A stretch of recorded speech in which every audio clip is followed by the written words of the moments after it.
I'm lying. He said it. He told me. Y'all want to know how I know I ain't gonna be single forever?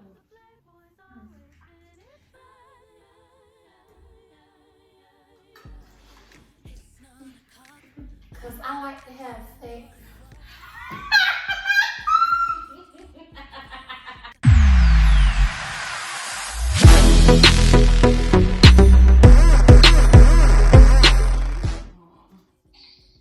You was drinking your juice? What? Let me see. Hi, Aubrey. Look, can you say hi? I miss you. Why you can't say it out loud? Why you can't say it out loud? Say you miss me too. Are you coming to see me this weekend? Child, you might not know that yet. Ooh. It's gonna be great. You gonna come stay overnight with Auntie Bre? No. Mm-mm. Well, I'm so sorry to tell you, sis. You are. Huh? Nana house? No, you're going to Auntie Bre's house. Okay, Auntie gotta go. Bye, bad girl. Love you. Bye.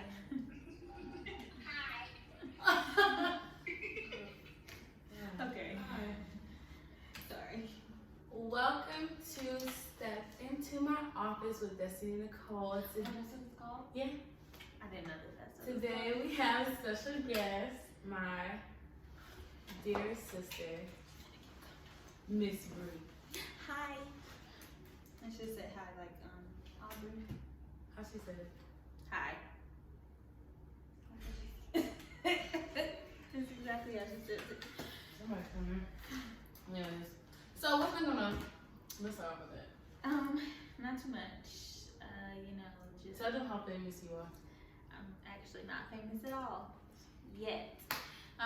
But I've just been working on stuff for the Busy Bre, trying to secure some more brand partnerships. I want to have a 6-figure year, so I gotta work really, really hard. But I'm trying to secure the bag. I know on last week's episode, we kind of went over how 2020 was for our parents, but how was it for you? Oh, okay. So 2020 was not as bad. I want to talk to you. Yeah. 2020 was not as bad as I was expecting it to be. I rebranded in 2020, so that was definitely a God thing, and I'm reminded. Oh my gosh! That was her phone, y'all. Let me turn this TV off so Brandy don't want to see. She might. She might. But I rebranded in 2020, and I was reminded and affirmed that was definitely a God thing. So that was one of the best parts of my year, and I was kind of forced to sit down because, as you know, I'm a very busy person. I'm constantly on the go, and so I kind of had to sit with myself a lot, and there was a lot of anxiety that came up with that because what I realized and what I learned about myself is that I use a busy schedule to not be anxious, rather than sitting still and dealing with what it is that's causing me the anxiety. So, had lots of time to really sit and figure all those things out, figure out my triggers, figure out the reason why I constantly have to have my hands on something, that sort of thing. And I still constantly have my hands on something. I'm still busy all the time, but for different reasons now. So 2020 was good though. Lots of learning happening. Self-learning. Mm-hmm. It is funny that you mentioned that because, as y'all know, in last week's episode, me and my parents talked about the things that I learned about myself concerning school and how I got to where I was with school and anxiety, and how my depression just swallowed me almost whole. And so, like, did you realize that I was like going through these little dips and stuff? I don't know that I realized it was as bad or severe, rather as severe as it was. I knew something was going on because just the dynamic in the relationship that we had, I could I could feel that you were a lot more withdrawn than you usually were.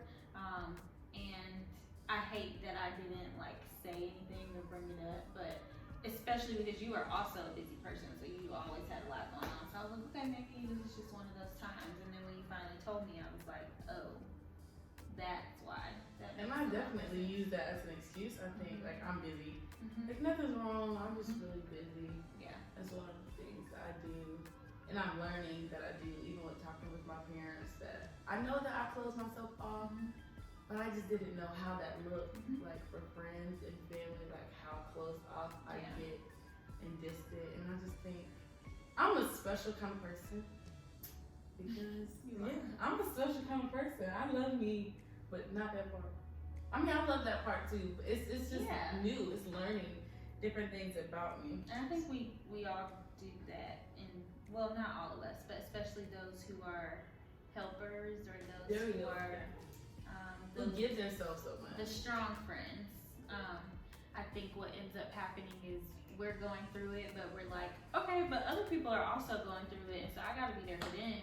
I can't tell them that there's something going on with me because then I can't be strong for them because they're gonna be thinking that I'm weak. Right. So, and at the time, I think, well, it was a long time, but you was asking me to interpret prayers and dreams and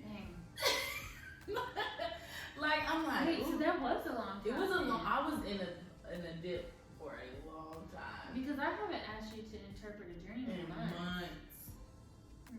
Yeah. And you just told me in like October. Yeah.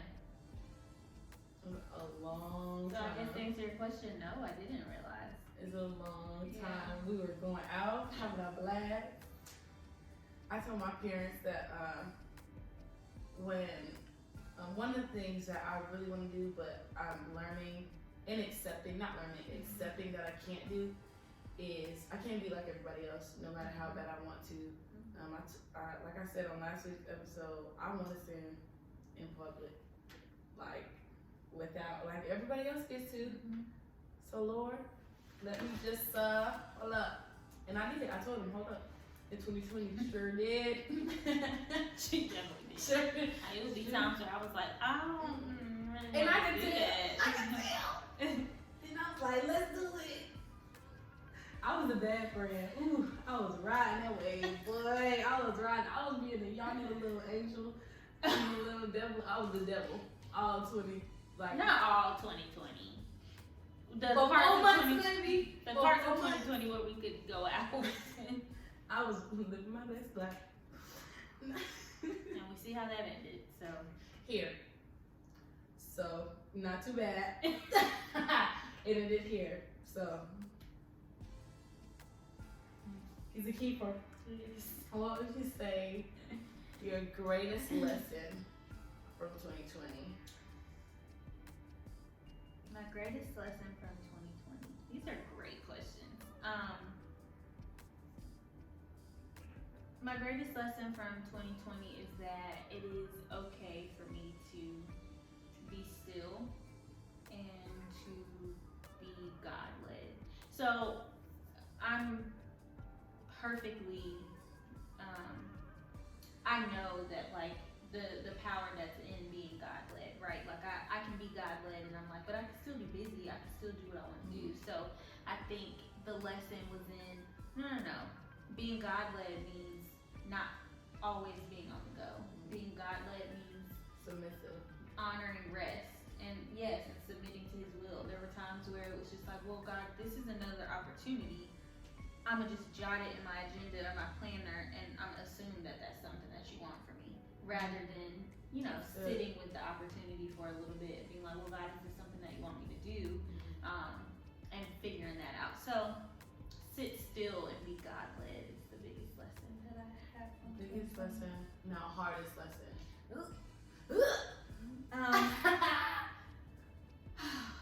Hardest lesson. Hardest lesson that really broke you down. Okay, because this happened multiple times through 2020. And that's alright. This is definitely the lesson, is that even if you heard a word from God, don't be attached to that word. That's good. Because you're gonna have to run that back. A lot of times, you know, I've heard, and I can think of one particular time. We don't have to go into that.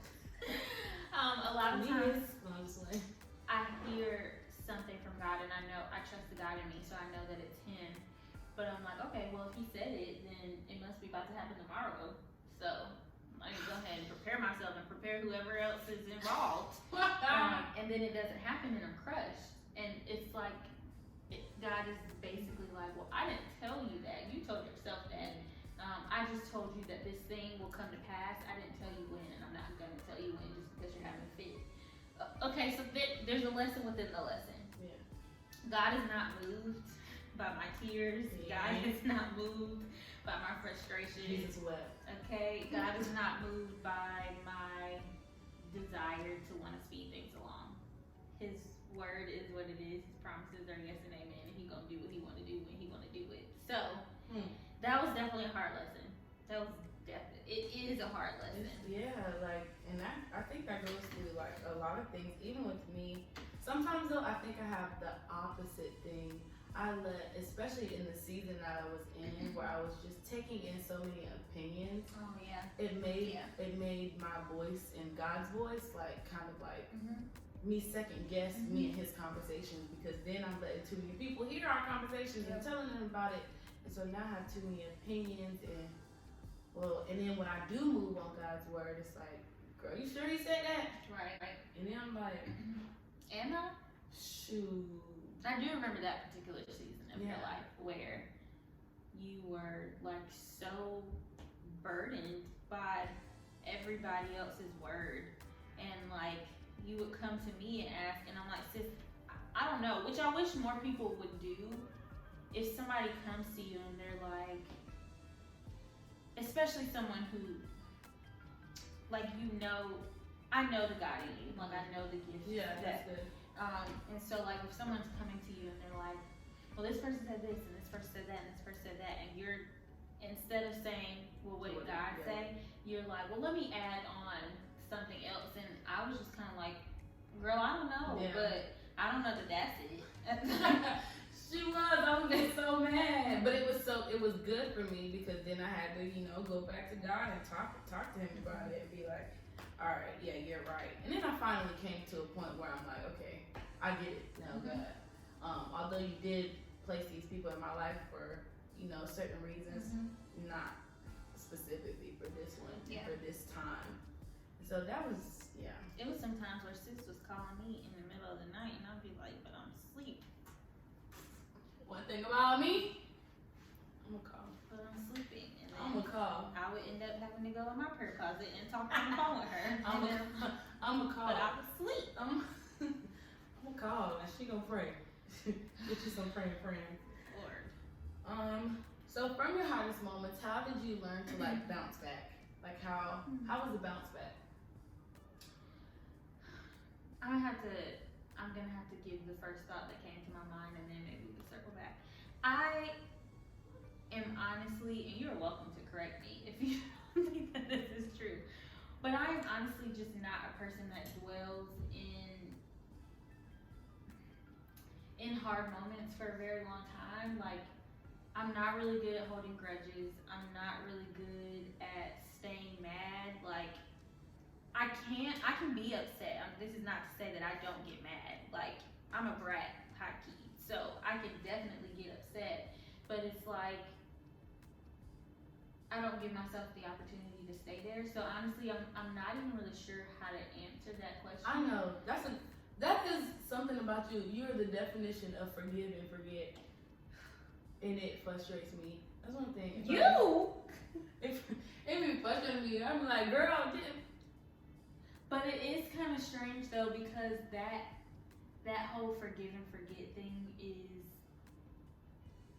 and I don't like this about myself, that it kind of depends on the person. Because when I think of the ways that I felt wronged in some of my like familial relationships, like I can speak honestly, like with my dad, like it wasn't so easy for me to forgive him because there was a whole bunch of hurt that had not been acknowledged. yeah, that was a pretty I was gonna random say, thought, now that you said that, it makes sense though. When you talk about, you know, being still because you're always on the go, so it's easy for a person like you who doesn't hold grudges, to just be like, let's just move on. yes. And then like you never feel your feelings and you never fully process anything because you're not even gonna dwell on what just happened. Right. We're not even gonna fully break this down because I ain't got the time or the energy. And we then just gonna next move thing on. you know, We breaking down one day. next thing you know, I'm breaking down, I'm adding stuff up in my head unknowingly, and then you do one thing and it's like the straw that broke the camel's back. But I am trying to do a better job of communicating when I feel wronged or when I feel like I'm in a space where I need distance from people or that. So I think that communication piece helps also. So I think, yeah, maybe that's the answer. I communicate. In order to get out of those moments, I communicate that I'm even in the moment to begin with. And that kind of helps, like, instead of just sitting in it. That makes sense. You definitely like push me to be a better communicator because I'm a person who won't, like, I'll just take it in, attempt to process it on my own, and I'll just assume your feelings, assume my feelings, and connect B to C and D to X and make it make sense. Yeah. And then just move on from 2 + there. 2 = 6, and now I'm mad. And so when I'm like talking to you, and the few times that we've had to like tell each other like I felt this way, or I'd be like, hold on, girl, hold on, wait a minute, because I mean I feel it too, but I ain't ready to talk about it until I figure it out, and it pushes me to be like, okay, well why am I feeling this way, and what happens? And a lot of times, like I learn things about myself and about why I'm feeling what I'm feeling from past hurts, and yeah, stuff like that. That's Yeah, good. it's a lot of pushing. It's a lot of tug of war be going on over here. We have to war for each other. Jesus Christ. But we make it. We keep on making it. So what makes you happy? What makes you happy? So what makes Bre happy? Lots of things. Everything makes Bre happy. I ain't gonna lie.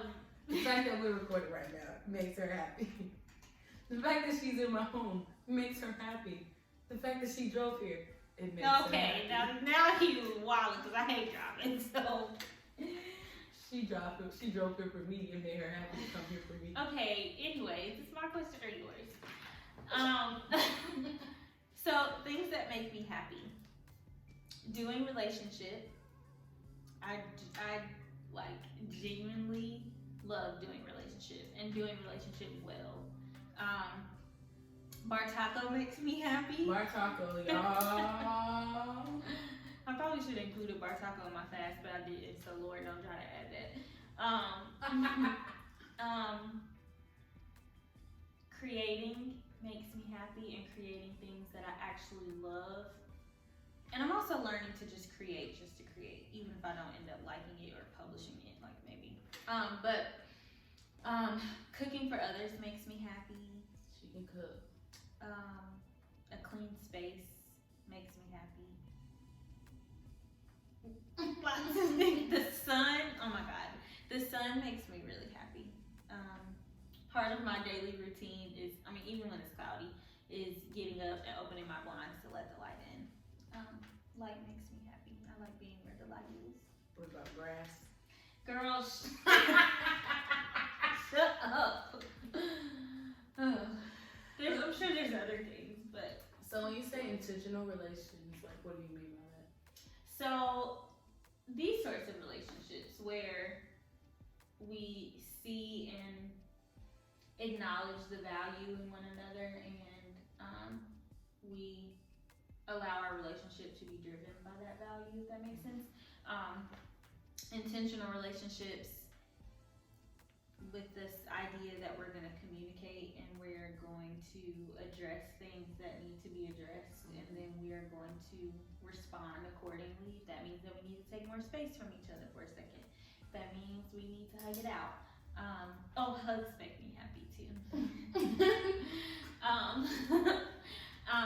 But just intentional relationships. So not just, okay, so let me use this as an example. Okay. I don't really like small talk. And so if you think of relationship in the, like compared to conversation, right? So I don't want relationships that are paralleled with small talk. I want relationships where we go deep, where we get to know. You don't like surface. Right. So yeah, intentional relationships. Like, what are we here for? Why are we friends? And we don't necessarily have to legit answer that question, but like, I should be able to say, I'm friends with this person because X, Y, and Z. This is what they add to my life. Yeah. I think that just caught my attention because I used to pray for intentional relationships. I used to pray for friends, and thinking about it, God knew what He was doing. I only got like 3. And that's all I need because I don't like people. This is not true. I love people. I have a heart for people. I love people, but I don't like them. That is true. That is true. Like I don't have the time for it. When you're a person like who just gives so much, like, and I'm an empath, and I'm a person who hears from God. So like, I don't want to go deep. I love surface. Ooh. I want to go deep. Let's hide by. If we go deep, girl, I'll be laying hands on you. If Lord tell me to. And I'm also an empath. And sorry. I'm also an empath, and I mean, also one of my gifts is intercession, and so like that can happen. Like, oh, God just told me your business, and I don't like that. I like it. I don't like it. You can literally say hi to me. I be knowing people's business. Now I gotta. My gift not is maturity, destiny. So you gotta say a little more to me than hi, but but sometimes I'll be like, ooh. So God just told me this, and then don't let me have no dreams. Yeah, no, her dreams tell all of people's business. All of people's business. I think when she asked me to interpret a few of hers, it's one friend that when quarantine first started, this is when I knew that like God really needed me to sit still, because I hadn't dreamed in a while before we were kind of confined to our homes. But it's one friend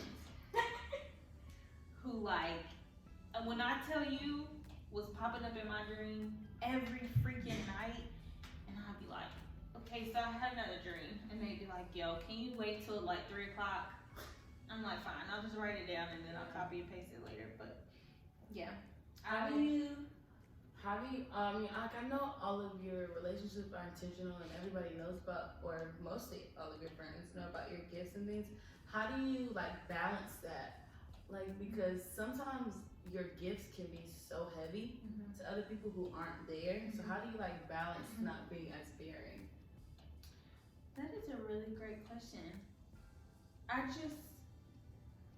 I think there is something to be said about being led by the gifts that God has given you and not being consumed by the gift. Like, what is the saying? Don't be so heavenly minded that you're no earthly good. So like, I can do relationship without being like, ooh, I need to prophesy over your life, or ooh, I'm probably gonna have a dream about you. Like, I can do relationship without Make that. sure someone.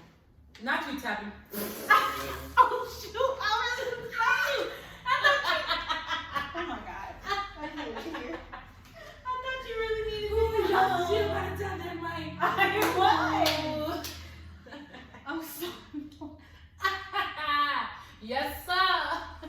Yes, sir. That's an obedient child. Ooh, my sister was about to tap that mic. Y'all see her go down there. She's about to tap that mic.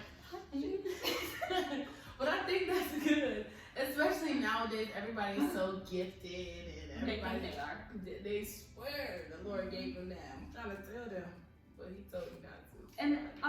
And also, I don't know why I got stuck on that word. But also like, you can't force the gift. Like, the gift is in you, but you can't force it and be like, okay, well, every interaction I have, I'm definitely gonna have or be able to prophesy over them, or I'm definitely gonna know exactly know It's anybody not. that's really true for, but yeah. So the way I do it is just by naturally doing relationships and not forcing them to be something or to contain some part of me that they don't necessarily need. Because everybody doesn't need your gift, and that I think that's a hard pill to swallow for some people. Like the world needs your gift, the kingdom needs your gift, but every individual does not need my gift. Especially when you're like first learning about your gift, I think that's a very hard pill to swallow because, especially during that time, for me at least, or actually no, not for me, but I think for some people, it's that first phase is actually learning to shut up and pray. That was me. Like, your gift about to be being quiet, because you're just if that's a gift that he's giving you, you're seeing and hearing so much, and sometimes when you release stuff like that, you have to remember not only does God hear you and they hear you, but also demons, and that's like opening another can. So sometimes you just need to shut up and go into your heavenly language and talk to God about what he just gave you, and then ask him what to do with it. And sometimes the answer is nothing. And you be like, but you don't want me to tell him I know that. I said what I said. Like, if I can, obviously I won't use names, but like give a specific example. I essentially had a dream that somebody that I know is going to struggle with conceiving a child. And I was like, I feel like that's something that they should know before they try. He was like, I don't. I'm like, okay, well, I guess I'll just write it down and sit on it. And that was definitely a hard pill for me to swallow. Because I'm like, well, God, wouldn't you want your child to be prepared for this hard thing before it happens? And he's like, oh, they'll be prepared, just not by you. So, I think it's funny how we think like the fact that he told us means like we're still recording. Oh. Yeah. That'll just be more good. But I think the fact that we think that because he You're told not gonna put your phone on charger? No. It'll be Okay, cool. that he told us it's like, let's save the day. Like I think that's an immediate like thought. Lord help us. We immediately get the thought like, I'm about to save the day. He told me so I can tell you so we can fix this before it happens, as if like me telling you means that it's not gonna happen. Right. Even though he just And that's a God complex. Like, it's a God complex. You are kingdom kids, so like you have certain gifts and abilities, but your gifts and abilities will never supersede that which God has. So remembering that is humbling. So humbling. Cause I don't ever, and I say this all the time, I don't ever want to be in a place where God like takes his hand off of me or takes his gift right back. Just as long as he gave it to me, that man will take it right back.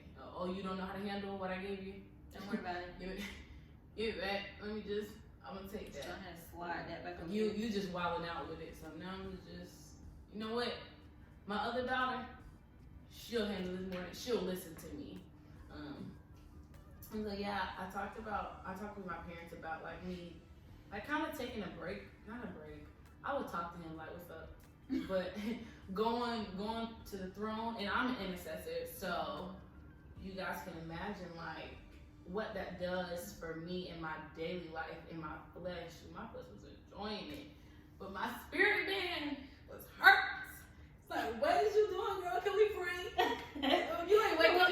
Can we just pray for 5 minutes? You ain't wake up to pray in a long time. Can we just do that tonight? I actually didn't know that you could put a pause. Kind of. It wasn't as consistent. Okay, when I say put a pause on it, I mean not be as consistent. So it would be like every other night or every other night versus like every day, every night type thing, because that's me and God. And I actually think my saving grace was the depression phase, and just finally breaking down. Had to. And in my car, Lord, thank you for Ryan, because that girl, she is just, that's the one. That's my girl right there. Sitting in that car and just wailing, like letting it out, screaming in a parking lot where it's just you and God, and saying, Lord, I need you, like letting it come out of your mouth and not just in your head, like like in your head, you know, you say these things like, Lord, please help me. This is getting hard. But like having a breakdown moment with God, like, I can't do this. Right. If you don't do something like yesterday, you already know what's about to happen. So I need you. And just having those car moments and secular music, which is a thing that I'm cutting out in 2021, because I don't think people realize how like those songs kind of replay in your head. Certain songs, depending on what you listen to, and those are different influences and get you thinking different things. So if you're not listening to something encouraging, and you thinking about, you know, Megan's my girl, and you thinking about being a stallion, being a hot girl, like that, just it cuts my thoughts from God, like it cuts off that time. So just cutting that out and being like, all right, let me zone in, because I'm also a worshiper, and that's one of the quickest ways that me and God just. And so, yeah, it was a lot. I don't even know why I started singing that, to be honest. But be blessed.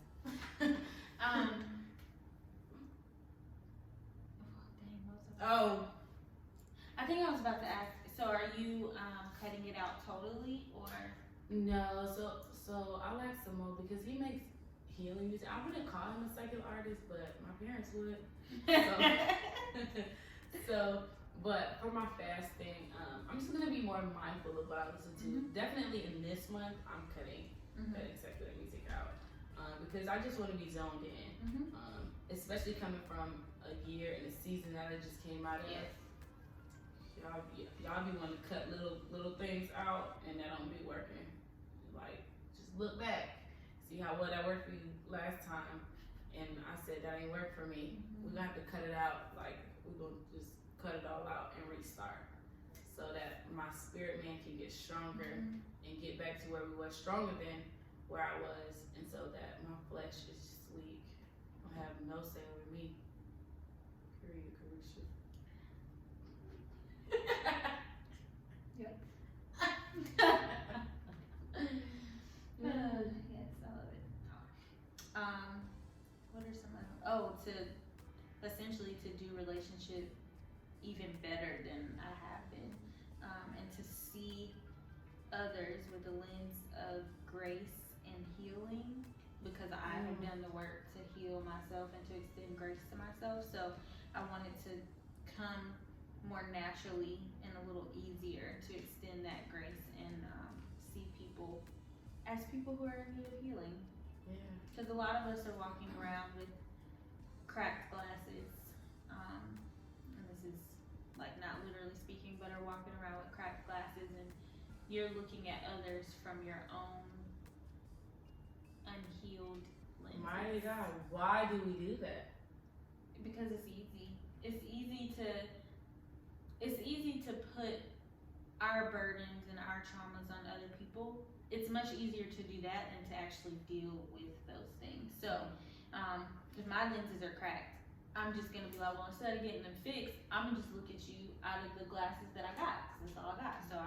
So essentially, I'm gonna look at you from the lens of I've been traumatized. So it's almost like that saying that hurt people hurt people. So if I'm hurt, all I see through these cracked glasses is the hurt that has happened because I haven't done anything to repair the cracks that's in those. And so that's all I see. And so that's all I'm gonna treat you. I'm gonna treat you as such.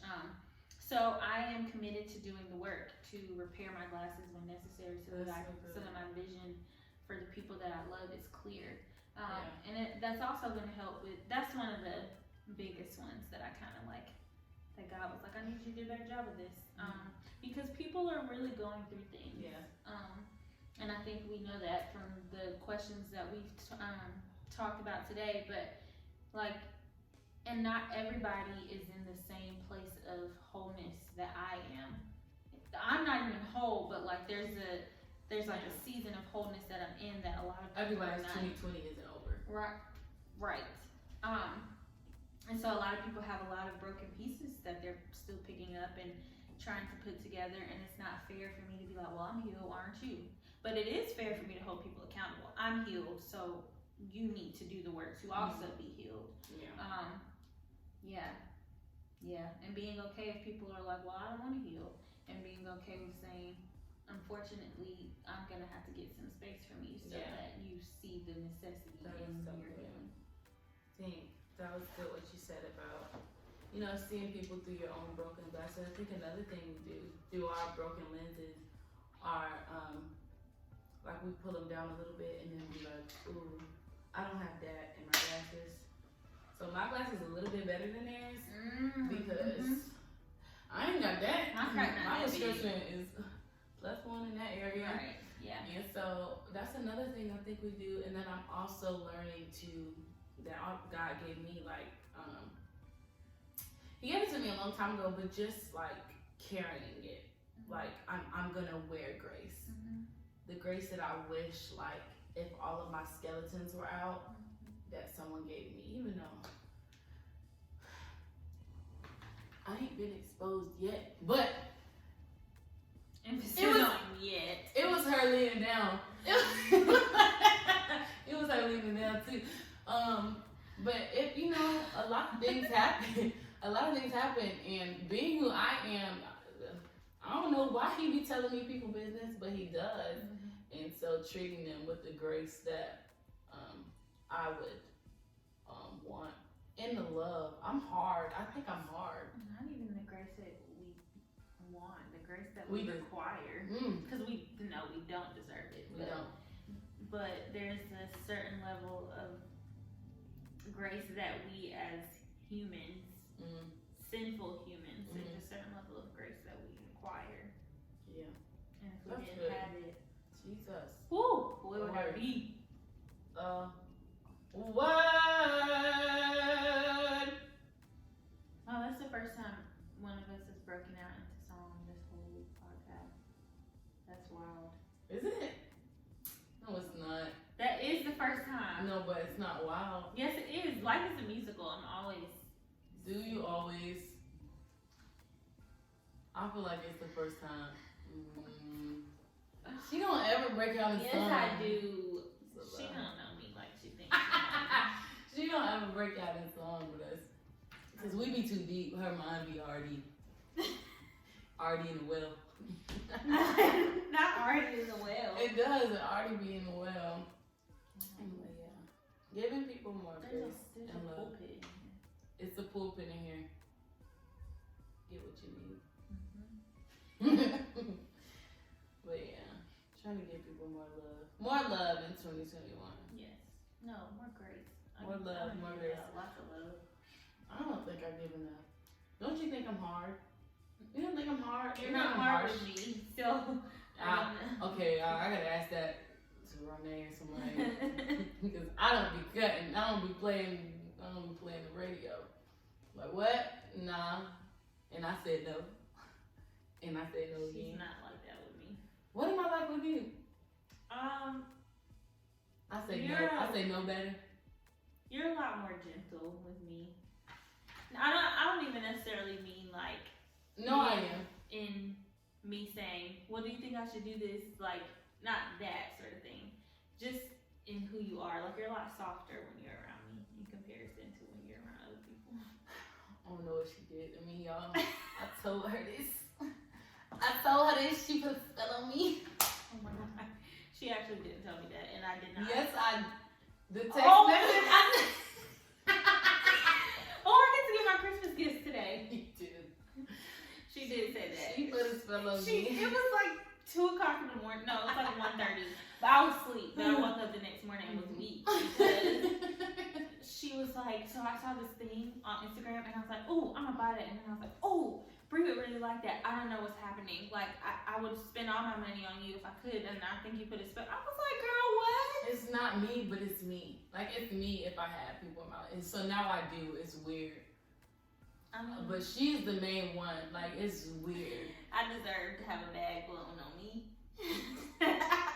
Lord, like I said, if it's any men's out there, any men's of God, she is single. Unfortunately. See, that's one of those things that God I was like, I said what I said, but I didn't say it was gonna happen tomorrow. Trash. He didn't say it. I don't know if it's gonna happen for me. I'm lying. Say, how you know what he said to me? I'm lying. He said it. He told me. Y'all want to know how I know I ain't gonna be single forever?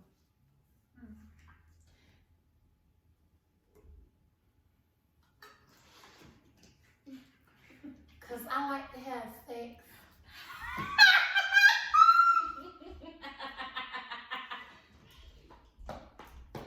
That's how I know. He wouldn't bring me this far to leave me. No, he wouldn't do I did that. not know she was gonna say that. Hi. Well, We're y'all. finished, correct? Yeah, we're finishing up. Don't matter now. Don't matter now, guys. But I think that was good. It was. It was good. Tune in next week. Like, comment, subscribe. Follow her on everything. Yes, on everything. Instagram, you can start there. At the Busy Bre with an E, not an I. Thank you very much. I'm not gonna give y'all my Your Twitter. 'Cause website? y'all don't need to be on Twitter. Don't follow on Twitter. My website is thebusybre.com. Check out her blogs and her recipes. Y'all should some great stuff. I have great people. I have great guests. I do. I know great people. Y'all get like me. See y'all next time.